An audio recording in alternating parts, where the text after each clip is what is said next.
Et il insiste. Il ne faut en aucun cas que ces archers descendent de leur position forte sans la permission du prophète. Quand bien même verraient-ils les vautours déchiqueter le corps des combattants, ils ne doivent en aucun cas descendre. 4e épisode. Les conséquences de la bataille de Uhud.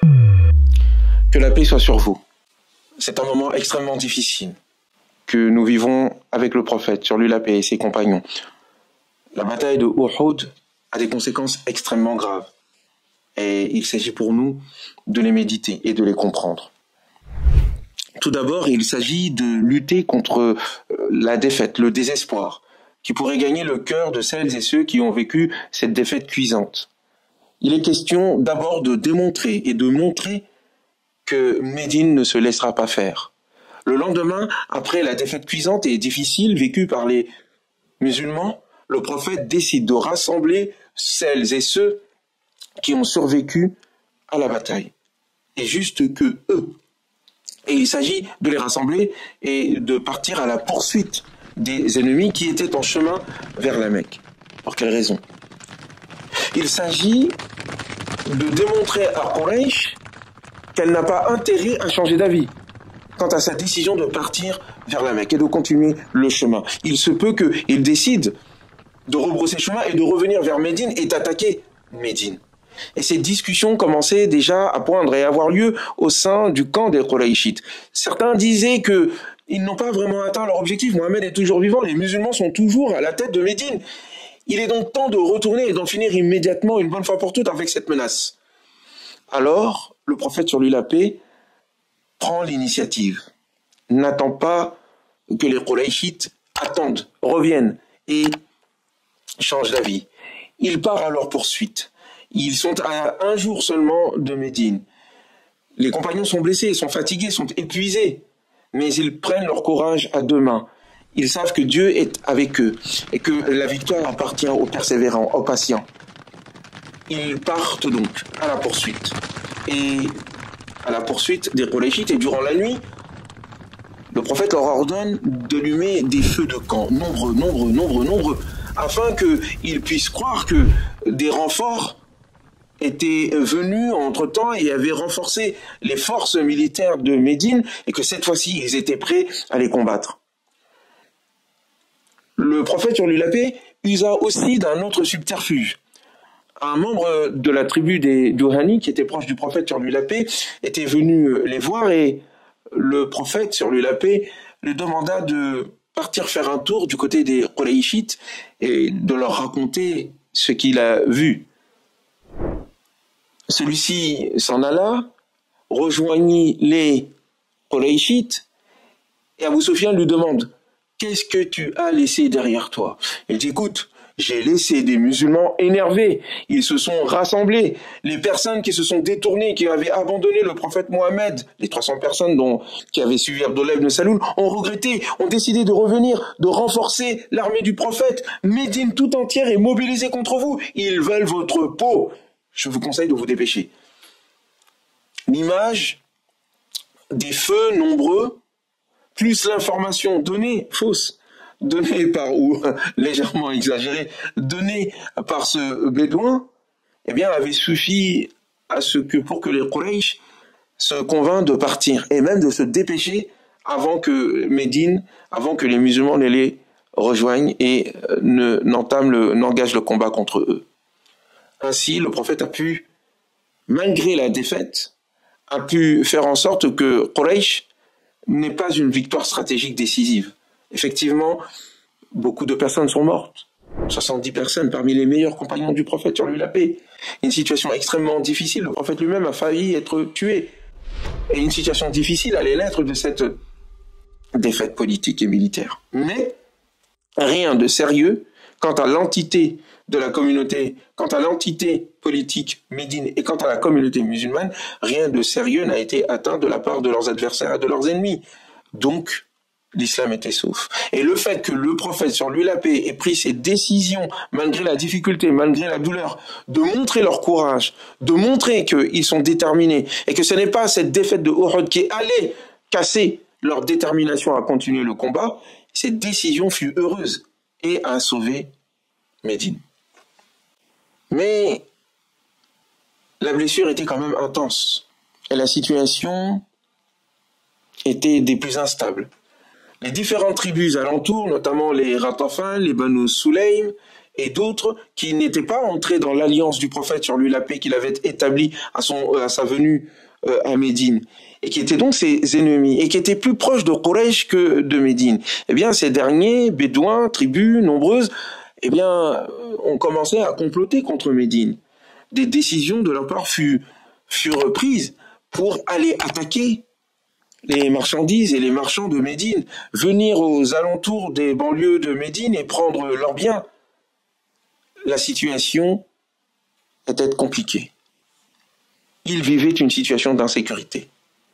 Et il fallait donc que le prophète sur lui la paix envoie des expéditions pour, montrer que Médine ne se laissera pas faire, qu'elle était capable de répondre aux défis militaires, et d'établir des alliances, ou en tout cas essayer de voir si des alliances étaient possibles, afin que la sécurité autour de Médine, l'espace vital de Médine soit préservé.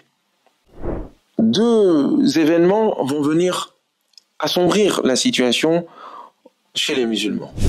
Deux incidents extrêmement graves. Certaines de ces tribus parmi les Banu Sulaym étaient venues voir le prophète sur lui la paix, accompagnés de leur chef, Amir ibn Bara. Ce dernier semblait être intelligent, posé, sage, n'avait pas rejoint l'islam, mais réfléchissait. Il demanda au prophète sur lui la paix de lui envoyer ses meilleurs compagnons qui étaient capables de bien expliquer l'islam auprès de son peuple, car il soupçonnait chez eux une envie de mieux connaître cette religion. Mais le cousin, ou le fils du cousin de ce dernier, et qui était aussi le chef de leur tribu, avait une mauvaise intention. Pour lui, il s'agissait de les attraper et de leur tendre un piège pour tous les massacrer jusqu'au dernier. Il ordonna à sa population, à sa tribu, de s'en prendre aux musulmans, qui étaient proches d'un puits qui s'appelle Bi'r Marouna, le puits de Marouna. Mais sa tribu refusa, en indiquant que leur chef, qui était là, Amir ibn Bara, avait donné sa parole et les avait mis sous sa protection, et qu'ils ne pouvaient en aucun cas trahir ainsi la parole de leur chef. Il envoya donc en toute discrétion un messager, un émissaire auprès des Banu Sulaym, qui étaient les ennemis jurés du prophète sur lui la paix, en leur proposant de venir s'en prendre aux compagnons du prophète qui étaient là près de ce puits. Encore une fois, il s'agissait des meilleurs compagnons du prophète qui connaissaient le Coran par cœur. Et à l'époque, connaître le Coran par cœur veut dire non pas seulement réciter à tue-tête, mais comprendre, méditer, être un savant. Quelqu'un qui connaissait le Coran était un savant parce qu'il en tirait les enseignements qui lui permettaient d'être sage et de prendre les décisions qui s'imposent. Ils étaient inspirés par la sagesse du Coran. Et donc encerclés, ils seront tués jusqu'au dernier par les Banu Sulaym. Cette nouvelle arrive aux oreilles du prophète sur lui la paix, et les compagnons entendent la nouvelle, et cela ajoute à la tristesse qu'ils avaient vécue à Uhud une autre tristesse. Dans la même période, certains livres d'histoire indiquent même que c'est dans la même nuit, le même moment, un autre subterfuge semblable fut fomenté par une autre tribu. Nous voulons nous convertir à l'islam, ta religion nous intéresse. Est-ce qu'il était possible de nous envoyer certains de tes compagnons afin qu'ils nous enseignent l'islam? Et le prophète avait répondu à cet appel. Quand les compagnons furent assez loin avec ce qu'ils considéraient à ce moment-là comme étant leurs hôtes, eh bien, ils se rendirent compte qu'il s'agissait d'un piège et tentèrent de se défendre. Leurs assaillants leur proposaient tout simplement de ne pas se défendre, de se laisser faire, de se laisser attacher, car il s'agissait pour eux de les vendre à Quraysh. Parce que Quraysh avait mis leur tête à prix. Et il s'agissait pour Quraysh de récupérer des compagnons du prophète sur lui la paix pour assouvir leur vengeance. Ce qui s'est passé à Uhud n'avait pas étanché leur soif de vengeance et leur soif de sang. Il s'agissait toujours, de torturer. Les compagnons en question furent tués jusqu'au dernier. Seuls 2 d'entre eux survécurent et furent attrapés, prisonniers et livrés à la Mecque. En échange, leurs assaillants reçurent une somme extrêmement importante. Certains parlent de 50 000 dinars et autres. de l'argent extrêmement conséquent. Les deux compagnons en question, un était auprès d'une femme, il s'agissait de Khubayb, et un autre qui s'appelait Zayd ibn Dithinna était auprès de Safwan. Safwan, un autre ennemi du prophète sur lui la paix. Mais le moment où ils ont été attrapés est tombé au moment des 4 mois sacrés, durant lesquels il est interdit de tuer. De même qu'il est interdit de tuer, d'assassiner à l'intérieur de la Mecque et à l'intérieur de la zone sacrée. Alors il fallut attendre que ces mois sacrés se terminent, afin qu'ensuite ils puissent les emmener en dehors de la Mecque pour pouvoir les pendre, pour pouvoir les tuer. Et durant donc ce temps, eh bien ces deux compagnons forceront l'admiration des Mécois, l'admiration de ceux qui les gardaient, leurs gardiens.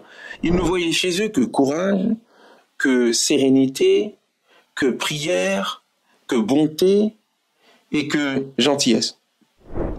À un tel point que l'ensemble des personnes qui étaient autour n'arrêtaient pas de raconter ce qu'ils voyaient d'extraordinaire en termes de comportement et de moralité chez ces individus éduqués par le prophète Mohammed sur lui la paix. Bientôt, c'est l'ensemble de la Mecque qui entendait parler d'eux. Et ils virent que, en réalité, ils étaient loin d'être les monstres décrits par les chefs de la tribu de Quraysh. Ces gens-là étaient des gens admirables. À un point où,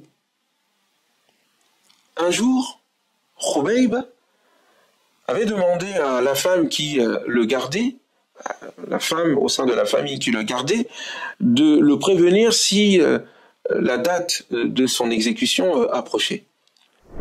Et un jour avant qu'il ne soit tué et assassiné, elle vint le voir et lui dit « Ce sera demain. Demain tu mourras. Peux-tu me donner un couteau s'il te plaît? Je souhaite me raser et être propre au moment où je vais rencontrer mon Seigneur. » Elle lui donna un couteau et à ce moment-là, son enfant, tellement habitué à la gentillesse de Khubayb, de ses compagnons, avec lequel il jouait, eh bien, était proche de Khubayb qui tenait dans sa main un couteau. La femme prit peur. Elle se rendit compte que son enfant était sur le point peut-être d'être assassiné. Après tout, il avait le droit de se dire, selon eux, dans leur mentalité, puisque vous allez prendre ma vie, je prends la vie de votre enfant, mâle, garçon. C'est la loi du talion. Elle le fixa, il la regarda, il comprit sa peur et lui dit « Tu penses que je vais le tuer ?» Le silence fut sa réponse, un silence des plus éloquents. Elle lui dit « Ne t'inquiète pas, je ne suis pas de ceux qui tuent les enfants. Je ne suis pas de ceux qui maltraitent les êtres humains. » Il lui rendit son enfant, se rasa, se mit propre, et ensuite fut amené en dehors de la Mecque, sur le peloton d'exécution, si on peut parler ainsi. Il allait se faire crucifier, torturer. Et une question lui est posée. Les Qurayshites étaient venus en nombre. Ils ont ramené leurs femmes, leurs enfants, leurs esclaves, leurs serviteurs. Tout le monde, c'était un jour de fête. Ce qui montre la mentalité extrêmement vieillotte, extrêmement barbare de ces gens-là. Et la petitesse de leur esprit. Ils lui posèrent cette question en lui disant « Est-ce que tu aimerais, dis-nous, voilà, on te pose la question, tu es sur le point de mourir. Est-ce que tu aimerais que Mohammed soit à ta place et que toi tu sois sain et sauf parmi les tiens, car après tout, c'est à cause de lui que tu es dans cette situation-là. » Et la réponse, aussi bien de Khubayb que de Zayd ibn Dithinna, fut la même. « Je ne souhaiterais même pas qu'une épine le touche en étant chez lui, à plus forte raison qu'il soit à ma place ici. » Et cela, encore une fois, avait provoqué l'admiration des gens de Quraysh. Décidément, ce qui fit dire à Abu Sufyan, ce qui lui fit dire, décidément, je n'ai jamais vu de personne, de compagnon, autant aimer une autre personne que le compagnon de Mohammed, aimant à ce point Mohammed. Jamais. Je n'ai jamais vu une telle fidélité en affection et en amour. Donc derrière cette perte-là qui allait peser sur le cœur des compagnons, ces 40 à 70 compagnons qui ont été tués une première fois, ces autres-là qui ont été tués, et ces 2 prisonniers qui ont été pris, vendus et tué de façon aussi barbare, l'ensemble de ces événements montraient la situation extrêmement difficile dans laquelle se trouvait Médine et dans laquelle se trouvait le prophète et ses compagnons. Mais il s'agissait pour lui de continuer le combat, d'envoyer des expéditions pour signifier la capacité militaire de Médine, imposer le respect des frontières auprès des tribus bédouines qui ne cessaient de commettre des razzias envers les marchands et les marchandises de Médine, et de reconstruire l'invulnérabilité, le respect, la sécurité de Médine, qui devait par la suite imposer encore une fois aux autres tribus arabes l'entité politique de Médine comme étant un acteur incontournable. Mais ils seront encore une fois assaillis et envahis. Les complots fuseront, se dessineront de la part des Ghatafan, de la part des Banu Sulaym, de la part de Quraysh, de la part de certaines tribus juives à l'intérieur de Médine. Certaines, entre la bataille de Uhud et la bataille de Badr, entre la bataille de Badr et la bataille de Uhud, ont été déjà expulsées. Il s'agissait des Banu Qurayza. Il restait les Banu... Non, il s'agissait des Banu Nadir. Il restait les Banu Qaynuqa et les Banu Qurayza. Ceux-là aussi seront expulsés en raison de leur trahison. Mais des complots, encore une fois, comme je le disais, se fomentaient et mettaient en danger l'intérieur de Médine comme l'extérieur de Médine, face à des tribus bédouines qui n'étaient pas concentrées en un endroit particulier et qui n'étaient pas sous le commandement d'un seul chef, comme cela existait chez les Quraysh. Chacune des branches des tribus, par exemple des Ghatafan, obéissait à un chef particulier qui faisait des alliances qui lui étaient personnelles et qui n'étaient pas forcément celles des autres branches, par exemple des autres tribus, des autres branches de la tribu de Ghatafan. Et là, on allait de même de Banu Sulaym. Toutes ces personnes vivaient encore dans une vie de nomade, une vie de bédouinité, avec toute la mentalité que cette bédouinité, si bien décrite dans le Coran, indiquait de violence, d'incapacité à tenir parole et surtout de volonté de s'accaparer les biens d'autrui. C'est cette situation-là que donnera Uhud. Mais il s'agit de tirer des leçons de cette bataille. Il s'agit de tirer des leçons de cette défaite, et le Coran, à travers les différents passages, notamment de la sourate Ali Imran, la 3e sourate, viendra dessiner la vision, les leçons, les enseignements qu'il faudra tirer de ce moment. Je nous propose d'écouter les leçons coraniques concernant cette défaite, afin de les saisir, de les comprendre et de les appliquer en conséquence pour nous, aujourd'hui, au XXIe siècle.